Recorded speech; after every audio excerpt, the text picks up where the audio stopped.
Assalamualaikum warahmatullahi wabarakatuh. Perkenalkan, nama saya Rizal Mahendra. Nomor BP 2011083005, kelas TRPL 1A, dosen pengampu mata kuliah pendidikan agama, Bapak Rinaldi SPDI MED PhD. Baiklah, pada kesempatan kali ini saya akan mempresentasikan materi yang berjudul perbankan syariah. Yang pertama yaitu pengertian perbankan syariah. Bank pada dasarnya adalah entitas yang melakukan penghimpunan dana dari masyarakat dalam bentuk pembiayaan atau dengan kata lain melaksanakan fungsi intermediasi keuangan. Dalam sistem perbankan di Indonesia terdapat dua macam sistem operasional perbankan, yaitu bank konvensional dan bank syariah.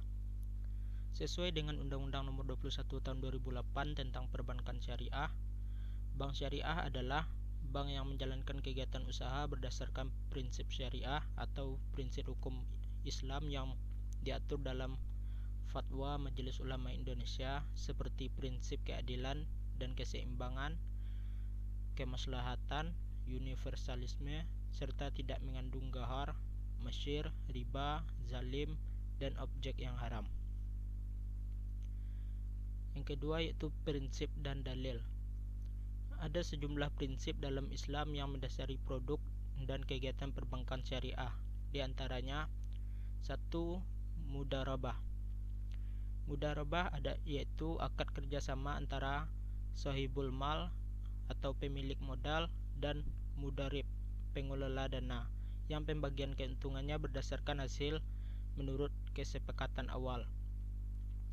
Apabila usaha yang dijalankan mengalami kerugian, seluruh kerugian ditanggung sahibul mal atau pemilik modal, seperti penyelewengan, kecurangan, dan penyalahgunaan dana.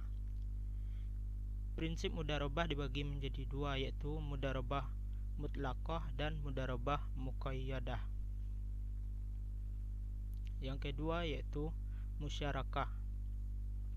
Musyarakah adalah akad kerjasama di antara dua atau lebih sahibul mal untuk mendirikan usaha bersama dan bersama-sama mengelolanya.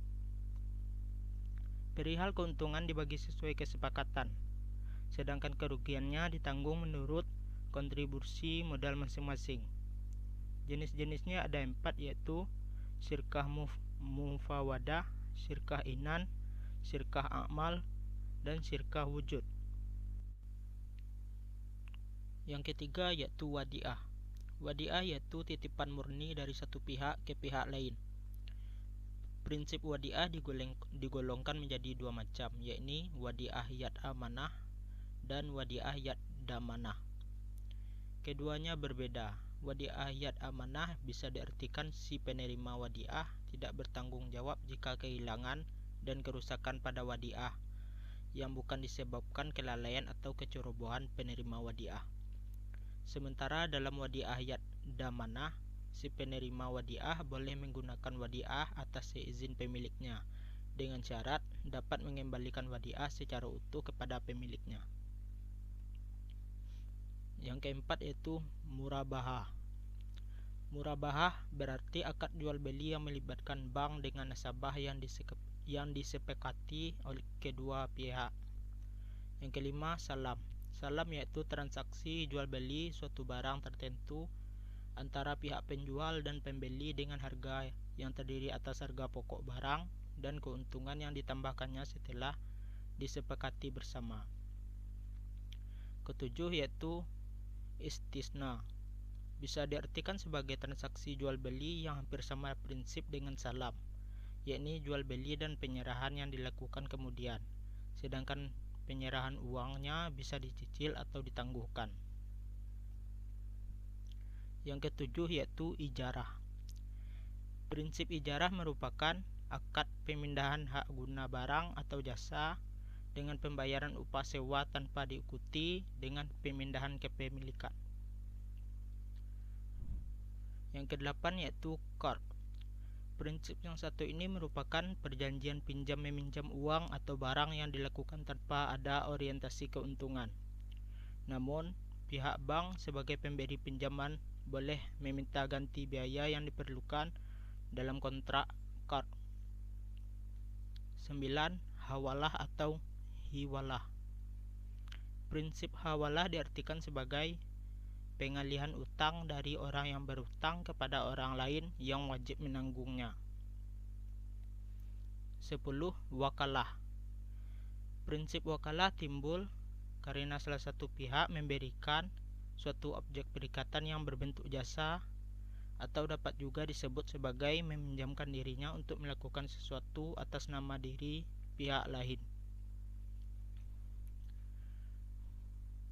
Prinsip-prinsip syariah yang dilarang dalam operasional perbankan syariah adalah kegiatan yang mengandung unsur sebagai berikut. Yang pertama, maisir. Menurut bahasa, maisir berarti gampang atau mudah. Menurut istilah, maisir berarti memperoleh keuntungan tanpa harus bekerja keras. Maisir sering dikenal dengan perjudian karena dalam praktik perjudian seseorang dapat memperoleh keuntungan dengan cara mudah. Dalam perjudian, seseorang dalam kondisi bisa untung atau bisa rugi.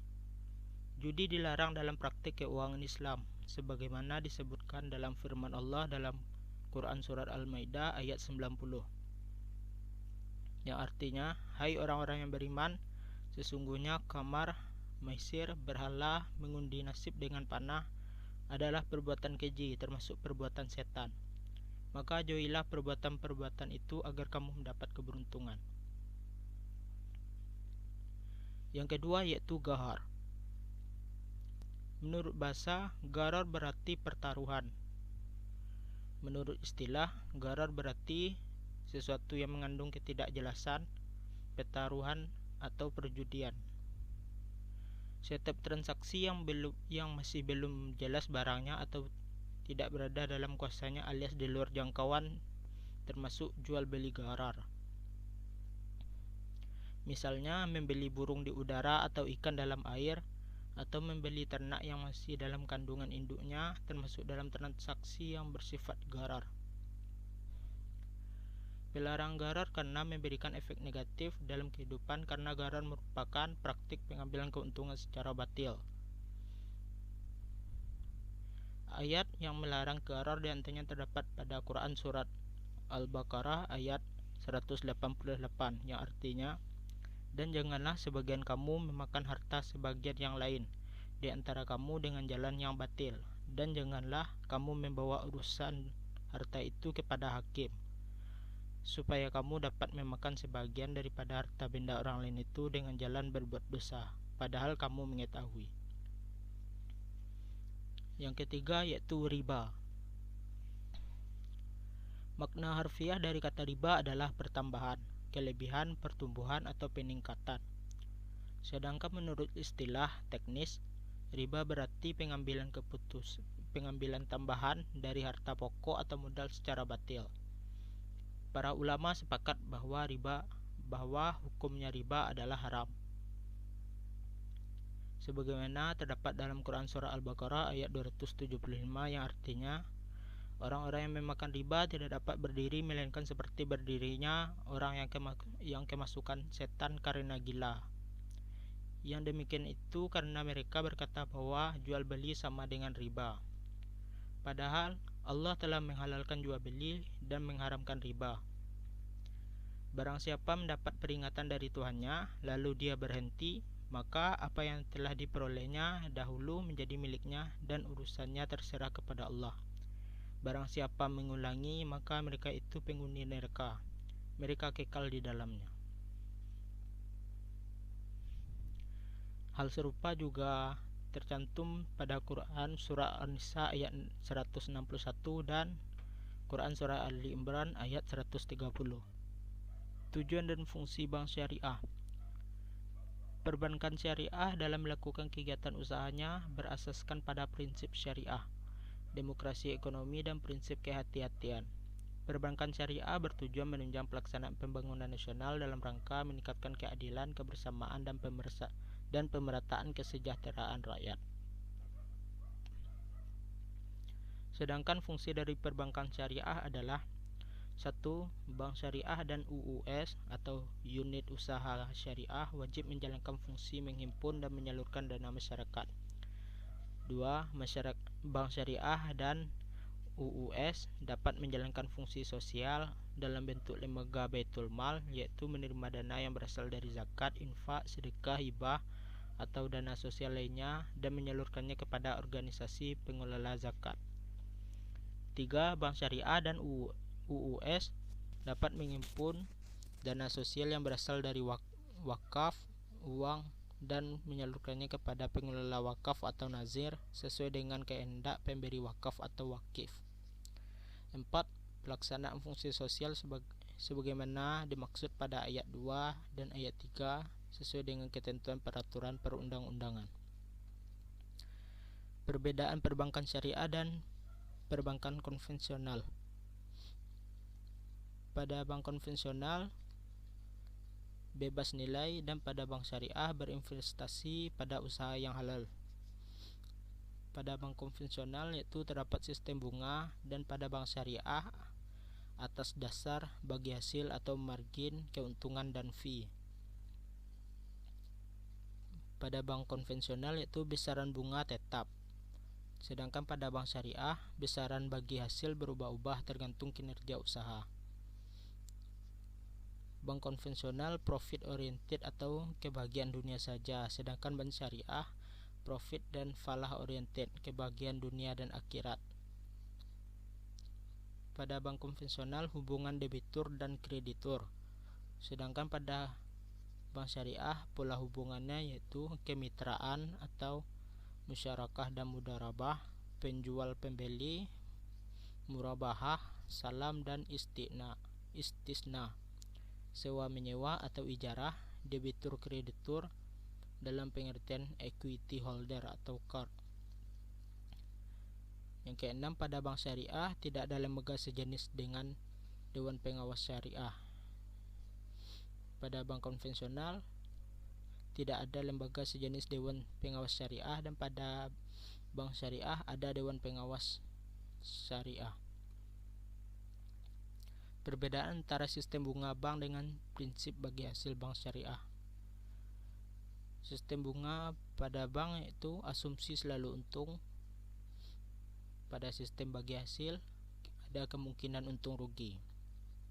Yang kedua, didasarkan pada jumlah uang pokok pinjaman. Sistem bagi hasil itu didasarkan pada rasio bagi hasil dari pendapatan atau keuntungan yang diperoleh nasabah pembiayaan. Yang ketiga yaitu nasabah kredit harus tunduk pada pemberlakuan perubahan tingkat suku bunga tertentu secara sepihak oleh bank. Pada sistem bagi hasil, margin keuntungan untuk bank yang disepakati bersama yang ditambah pada pokok pembiayaan berlaku sebagai harga jual yang tetap sama sehingga berakhirnya masa akad. Pada sistem bunga tidak tergantung pada kinerja usaha. Pada sistem bagi hasil, jumlah pembagian hasil berubah-ubah tergantung kinerja usaha. Pada sistem bunga yaitu eksistensi bunga diragukan kehalalannya oleh semua agama termasuk agama Islam. Sedangkan pada sistem bagi hasil tidak ada agama yang meragukan keabsahan bagi hasil. Pada sistem bunga yaitu pembayaran bunga tetap seperti yang dijanjikan tanpa pertimbangan proyek yang dijalankan oleh si pihak nasabah untung atau rugi. Pada sistem bagi hasil tergantung pada keuntungan proyek yang dijalankan.